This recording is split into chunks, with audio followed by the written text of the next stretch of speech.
우리 하나님의 말씀은 창세기 40장 1절에서 15절의 말씀입니다. 40장 1절에서 15절입니다.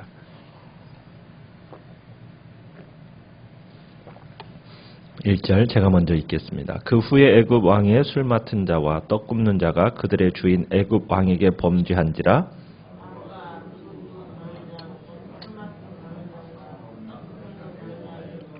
그들을 친위 대장의 집 안에 있는 옥에 가두니 곧 요셉이 갇힌 곳이라.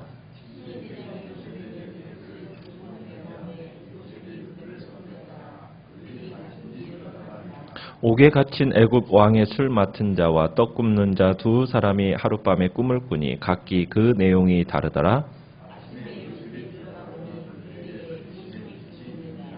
요셉이 그 주인의 집에 자기와 함께 갇힌 바로의 신하들에게 묻되 어찌하여 오늘 당신들의 얼굴에 근심의 빛이 있나이까?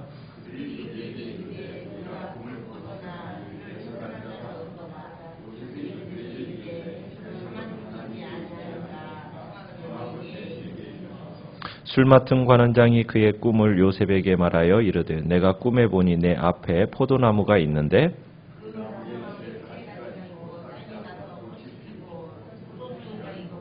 내 손에 바로의 잔이 있기로 내가 포도를 따서 그 즙을 바로의 잔에 짜서 그 잔을 바로의 손에 들였노라.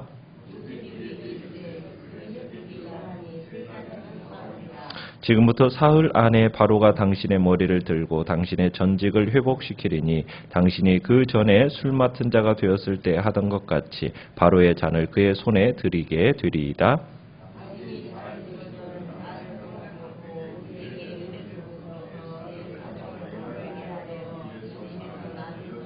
같이 읽습니다. 나는 히브리 땅에서 끌려온 자요 여기서도 옥에 갇힐 일은 행하지 아니하였나이다. 아멘.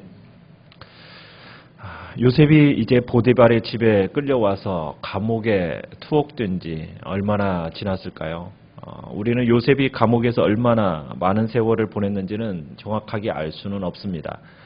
그러나 오늘 본문에 이 기록된 일이 있었을 때, 이 일이 있었을 때의 나이는, 요셉의 나이는 28살이라는 것은 확실합니다.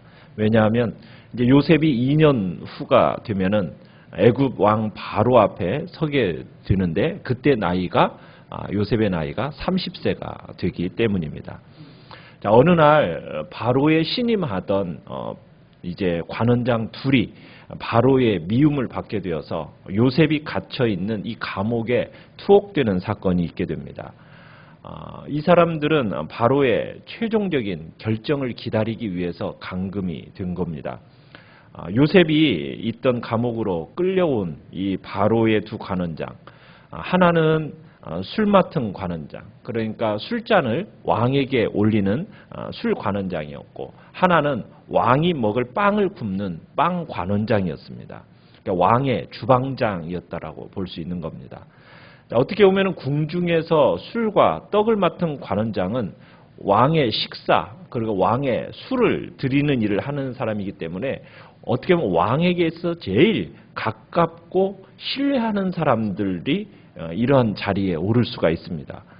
가장 신임을 두텁게 받는 사람, 왕으로부터 가장 신임을 두텁게 받는 사람들이 이 자리에 서기 때문에 이 사람들은 그 당시 아마 가장 영향력 있던 사람들로, 영향력이 대단히 큰 사람들로 우리들이 볼 수가 있는 겁니다. 특히 왕에게 술잔을 올리던 자는 왕이 가장 신임했던 사람입니다. 왜냐하면 이 당시만 하더라도 독살이 성행하던 시대입니다. 그래서 왕들은 자신의 생명을 맡길 수 있는 정도로 있을 정도로 신임하는 자들만이 이 일을 맡겼기 때문에 이 두 사람은 굉장히 왕의 큰 신임을 얻고 그 당시에 대단한 영향력을 미쳤던 사람이라고 우리가 볼 수 있는 겁니다. 그런데 이 술 맡은 관원장, 떡 굽는 장이 죄를 범해서 갇힌 곳이 어디입니까? 바로가 노예해서 이들을 감옥에 가두었는데 투옥된 감옥은 다름 아닌 요셉이 갇힌 곳이죠. 3절에 보면 요셉이 갇힌 곳입니다. 이 요셉이 갇힌 이곳은 어디입니까? 친위대장의 집안에 있는 감옥이에요. 그래서 친위대장은 이들의 신분인 만큼 어떻게 보면 요셉으로 하여금 이들을 수종들게 한 겁니다. 그러니까 요셉이 이제 이 두 사람을 실종들게 된 거예요. 그런데 참 요셉과 이들의 만남, 우연히 된 일이 아니죠. 이 속에는 다 보이지 않는 하나님의 손길이 있어서 그 손길에 의해서 이루어진 섭리입니다. 그러니까 하나님은 한 번도 요셉의 삶에서 참 손을 뗀 적이 없으신 분이시에요. 그렇기 때문에 하나님께서는 이처럼 우리의 삶에서도 마찬가지입니다. 우리가 의식하든 의식하지 못하든 그런 모든 상황 속에서 하나님은 자신을 영화롭게 하기 위한 그런 정황들을 만들어 가시는 분이 하나님이십니다. 그러니까 하나님의 인도하심, 하나님의 섭리, 이게 우리의 삶에서도 마찬가지로 역력하게 나타난다는 것입니다. 그렇기 때문에 우리는 어떤 순간을 만난다 할지라도, 때로는 우리 앞에 어떤 난관을 만난다 할지라도 좌절할 이유가 없다라는 겁니다. 하나님께서는 우리의 모든 일을 이루심에 있어서 때가 있고 순서가 있어서 그 때와 순서를 따라서 하나씩 하나씩 이루어 가시는 분이세요. 우리가 훗날 영광스러운 자리에 딱 이르러서 그 일들을 딱 되돌아보면은 그 힘들었던 경험, 그때의 사건들, 그 모든 그 경험들과 사건들이 영광스러운 자리로 가기 위한 반드시 필요한 하나님의 단계이자 과정이었구나라는 사실을 우리가 깨닫게 될 거라는 사실입니다. 그래서 우리는 모든 상황과 환경 속에서 하나님의 그 섭리의 손길을 믿고 그 섭리의 손길을 의지하면서 우리가 이 땅을 살아가야 되는 겁니다. 자, 감옥에 투옥된 지 며칠이나 지났을까요? 두 관원장이 같은 날 밤에 꿈을 꿉니다. 이들이 같은 날 밤에 꿈을 꾸었다라는 것, 이것 자체도 이 모든 일에 하나님의 섭리가 설해 있다라는 증거입니다. 자, 그들의 꿈의 내용은 5절에 보면 달랐어요. 그 꿈의 내용이 각기 달랐습니다. 아침이 되어서 요셉이 이들을 찾아가 보니까 6절에 보니까 그들에게 무엇이 있어요? 근심의 빛이 있다, 이렇게 이야기했습니다. 근심의 빛이 있다. 여기서 히브리 단어로는 이 근심의 빛이 있다라는 이 단어는 뭐냐면 근심 걱정으로 뒤집어져 있는 마음을 뜻하는 겁니다. 그러니까 이 사람들이 자신이 꾼 꿈, 지난밤에 꾼 꿈을 해몽할 길이 없어가지고 고민하고 있었던 겁니다. 마땅히 이 꿈을 해몽해 줄 사람 알지 못하니까 이 꾼 꿈은 뭔가 의미가 있는 꿈인 것 같긴 한데 이 꿈에 대한 해몽할 길이 없으니까 마음이 그냥 싱숭생숭해서 뒤집어져 있는, 그 근심 걱정으로 뒤집어져 있는 마음을 지금 이렇게 근심빛이 있다라는 표현으로 지금 얘기하고 있는 겁니다. 이 당시에는 감옥에 갇혀 있는 이 꿈을 누가 해줄까? 왜냐하면 이 당시 꿈이라는 것을 신들의 계시라고 여겼어요. 그러니까 신이 우리에게 뭔가를 알려주기 위한 계시로서 이 꿈 속에서 내게 나타났다, 이 꿈을 꾸게 해줬다라고 믿었던 정서가 이 당시에는 굉장히 강하게 나타났습니다. 우리도 뭔가 이렇게 또 강하게 오는 꿈이 있으면 이 꿈이 도대체 무엇을 이루기 위해서 이런 꿈을 꿀까? 우리도 좀 고민을 하잖아요. 그러나 이 당시는 더 심했다라는 겁니다. 그래서 이 뜻을 파악하기가 어려운 꿈을 꿀 때에는 막 고통스러워하는 거죠. 지금 이 사람들이 이런 참으로 고통스러운 경험을 하고 있는 겁니다. 자, 그런데 이 꿈을 해석하는 이 기회가 지금 요셉에게 딱 주어졌을 때, 자, 요셉이 이제 상황을 파악하고서는 8절에 이제 얘기를 합니다. 자, 해몽은 누구에게, 해석은 누구에게 속한 것이라고요? 하나님께 있지 아니하니까 청한데 나에게 말씀해 보십시오 하고 대화를 청합니다. 자기는 못하지만 이 꿈에 대한 해석을 할 수 있는 분은 누구다고요? 하나님이 하실 수 있는 것이다. 자신은 지금 하나님과 동행하고 있기 때문에 하나님의 힘을 빌어서 당신들의 꿈을 풀이해 줄 수 있다라는 이 의미로 지금 이야기를 하는 겁니다. 이 당시만 하더라도 이 고대 사람들은 꿈에 대한 이 해몽을 위해서 교육을 받고 훈련을 받아왔습니다. 그래서 꿈에 대한 이 해몽을 위해서 교육이 있었던 거죠. 그런데 지금 이 요셉은 뭐라고 얘기하는 겁니까? 꿈에 대한 해몽의 능력이 그런 교육을 통해서 이루어지는 것이 아니라 결국 이 해몽은 누가 주시는 거라고요? 하나님께서 인간에게 주시는 은사라고 지금 얘기를 하고 있는 겁니다. 그러니까 교육을 받았다고 해서 제대로 훈련을 받았다고 해서 꿈을 해석할 수 있는 게 아니라 하나님께로부터 영적인 은사를 받아야만이 꿈을 해몽할 수 있는 것이다 라는 지금 이야기를 하고 있는 겁니다. 그래서 요셉은 해몽하는 능력에 대한 정확한 이해를 지금 가지고 있는 걸 보게 돼요. 근데 우리는 이 요셉이 변했다라는 사실을 알게 됩니다. 왜냐하면 17살 때 그 꿈을 꾸었을 때만 하더라도 꿈에 대한 해석할 수 있는 능력은 없었던 것 같아요. 그러니까 형들한테 어떻게 해요? 막 자랑을 했거든요.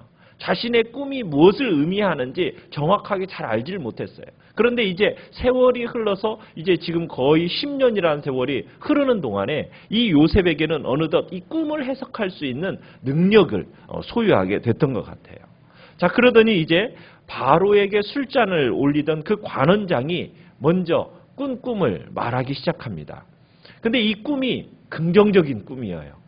그러니까 이 내용이 긍정적인 꿈을 꾼 사람이 먼저 이야기하게 한 것도 하나님의 섭리의 일부예요. 왜냐하면 부정적인 사람이 꿈을 먼저 말했다가 부정적으로 얘기해버리면 그 해몽이 좋지 않으면 그 다음 사람이 얘기를 하겠습니까? 안 하겠습니까? 안 하죠. 두려워서 얘기를 안 할 거 아니에요. 입을 다물어버릴 거 아니겠어요. 그런데 이제 술 관원장이 먼저 이야기하게 된 것도 이거 어떻게 보면 긍정적인 이야기가 먼저 이루어지게 된 것도 하나님의 섭리의 일부분입니다. 자, 술 관원장의 꿈 이야기는 숫자 3을 중심으로 구성되어 있어요. 이 술 관원장이 자기 앞에 서 있는 이 포도나무의 세 가지에서 꽃이 피고 포도송이가 맺더니 그러니 그 포도를 자기가 따서 바로의 잔에 그 술즙을 이제 잔에 즙을 짜서 바로에게 바쳤다라는 내용입니다. 자, 그러자 요셉이 그걸 해몽을 하죠. 자, 세 가지라는 것은 무엇을 의미한다고 얘기합니까? 3일을 의미한다고 얘기하고 앞으로 3일 후에 바로가 당신을 다시 부르더니 옛날 지위를 회복시켜 주실 것입니다. 라고 그런 의미로서 그 꿈을 해석해 줍니다. 그리고는 요셉이 14절에 가보면은 그런 얘기를 하죠. 당신이 이제 다시 복직이 되는 날 내 억울함을 바로에게 알려서 풀려날 수 있게 해달라고 선처를 지금 하는 장면을 부탁을 곁들이는 것을 보게 됩니다. 그러니까 요셉의 이와 같은 부탁은 자신의 처지를 호소하는 것일 뿐만 아니라 관원장에게 아마 커다란 소망과 확신을 주었을 거예요. 3일을 기다림에 있어서도 불안함이 아니라 지금 이 해석한다라는 이 요셉이 자신에게 자신을 선처해달라고 이렇게 얘기할 정도라면 이것은 확실한 거구나 라는 어떤 소망 가운데서 아마 이제 그 3일을 기다리게 되었을 겁니다. 자, 우리가 이제 한번 생각해 볼 것은 꿈을 해석해 준 후에 요셉이 자신의 이 억울함을 이야기하는 이유가 무엇이겠는가? 그리고 이렇게 얘기하는 것이 믿음과 어떤 상관이 있는 것일까? 우리가 한번 생각해 볼 필요가 있어요. 자, 요셉에게 있어서 지금 감옥의 생활은 어떻습니까? 끝날 날이 있어요, 없어요? 끝날 세월을 언제일지 알지 모르는 그런 지금 감옥 생활을 하고 있는 겁니다. 그럼에도 불구하고 지금 이 요셉은 하나님을 신뢰하는 거예요. 그러면서 주어진 일에 최선을 다하고 있는 겁니다. 그러니까 요셉이 지금 관원장의 꿈을 해석한 것도 이걸 지금 기회로 보는 거예요. 하나님이 주시는 기회다. 이렇게 보고서는 이 꿈을 해석해 준 후에 자신의 그 억울함의 이야기를 그 관원장에게 했던 거예요. 믿음이라는 게 뭐냐면 자신의 신세에 대해서 비관하고 그리고는 그 모든 것을 체념하는 게 믿음이 아닙니다. 믿음이라는 것은 세월을 허비하지 않는다고요. 믿음이라는 것은 자신의 상처, 자신의 고통 이것에만 매몰되어 있는 게 믿음이 아닙니다. 그렇게 살지 않아요. 믿음이라는 것은 상황이 최악으로 치달을 때조차라도 자포자기하지 않고 하나님만 의지하면서 소망의 끈을 놓지 않는 것이 믿음이에요. 그게 믿음이에요. 그래서 기회가 있을 때마다 자신이 감옥에서 풀려날 계기를 마련했던 거예요. 믿음이 있었기 때문에 요셉에게는 믿음이 있었기 때문에 지금 이런 선처를 지금 하고 있는 겁니다. 하나님이 주시는 기회로 본 거죠. 자, 우리가 또 한 가지 볼 것은 해석이라는 것. 꿈에 대한 해석은 누구에게 있다라고 얘기했습니까? 하나님께 있다라는 이 요셉의 고백을 우리가 들을 수 있어요. 이 이야기를 통해서 우리가 생각할 수 있는 게 뭡니까? 두 관원장에게는 아무도 그 꿈을 해석해 줄 수 있는 사람이 없었어요. 마찬가지예요. 세상 가운데서도요, 어디에도 우리 사람들의 미래에 대한 불안을 해소해 줄 수 있는 곳은 없습니다. 세상이 이제 미래에 이런 일들이 일어날 것입니다. 아무리 이야기를 하고 미래를 예측해 나가지만 여러분, 꿈을 꾸게 하시는 분이 하나님이셨듯이 사람의 내일을 결정하시는 분도 하나님이세요. 인간의 생사화복을 주관하시는 분이 하나님이시라는 겁니다. 꿈의 해석이 하나님에게 있다고 한 이 요셉의 고백처럼 우리의 미래를, 인간의 미래를 아시는 분은 오직 하나님뿐이심을 우리가 이 시간에도 고백하며 나아가야 돼요. 자신의 미래를 알기 위해서 사람에게, 사람을 의지할 게 아니라는 거예요. 하나님만 의지하고 하나님이 우리의 인생의 주관자이심을 고백하면서 나아가야 돼요. 그러기에 인생들이 뭔가 두려움과 자신의 삶에 고난이 있을 때마다 어디를 향해 갑니까? 자꾸 무당이라는 곳을 찾아가고 점쟁이를 찾아가고 우상을 찾아가고 뭔가 철학자나 과학자를 찾아가서 자신의 미래에 대한 해답을 구하려고 하는 것은 어리석은 일이라는 거예요. 우리의 진정한 미래를 알고 우리의 진정한 미래를 이끌어가고 계시는 분은 하나님이시기에 참으로 자신의 인생의 문제에 해답을 얻지 못해서 방황할 게 아니라 우리의 미래로 인해서 근심할 게 아니라 우리는 어디 앞으로 나아가야 돼요? 하나님 앞으로. 하나님의 그 말씀 앞으로 나아가서 이 진리의 말씀 앞에 우리를 내어 맡기고 그 말씀 속에서 나를 향하여 말씀하시고자 하는 그 음성이 무엇인가? 하나님의 뜻이 어디 있는가?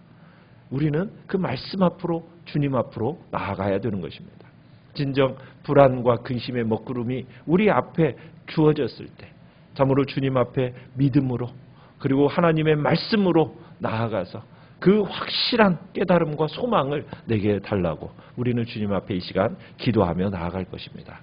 참으로 우리의 인생 속에서 감옥 같은 곳, 어떻게 보면은 언제 끝이 날지 모르는 그런 터널 같은 그런 내 삶의 여정 속에 있다 할지라도 우리는 내게 맡은 일에 최선을 다하면서 믿음 안에서 참으로 어떤 기회가 주어질 때마다 하나님의 때가 이때니까 하면서 우리는 믿음으로 그 모든 일들을 진행해 나가야 됩니다. 절대로 자포자기하거나 절망하거나 좌절하는 것은 믿음이 아니요. 체념하는 것은 믿음이 아니요. 오직 하나님 앞에서 기회가 있을 때마다 주시는 그날을 바라보면서 끝까지 소망의 길을 걸어가는 것이 우리 믿는 자들의 삶의 태도인 것입니다. 우리의 삶에 이해할 수 없는 일들을 해석해 주시는 분, 그리고 마침내 선한 뜻을 이루시는 분, 그 하나님을 신뢰하면서 오늘 광야 같은 이 인생 속에서도 선인장 같은 그런 믿음으로 서 있는 하루가 되게 해달라고 주님 앞에 기도하며 오늘 나아가시기를 간절히 축원합니다. 오늘 말씀을 생각하면서 기도하시고요. 그리고 이번 주일 놓고 또 은혜를 놓고 기도해 주시고 연약한 지체들 또 다음 주에 있을 청년부 수련회와 그리고 전가족 특별 새벽 기도를 놓고 또한 기도해 주시기 바랍니다. 이 시간 주여 세 번 부르지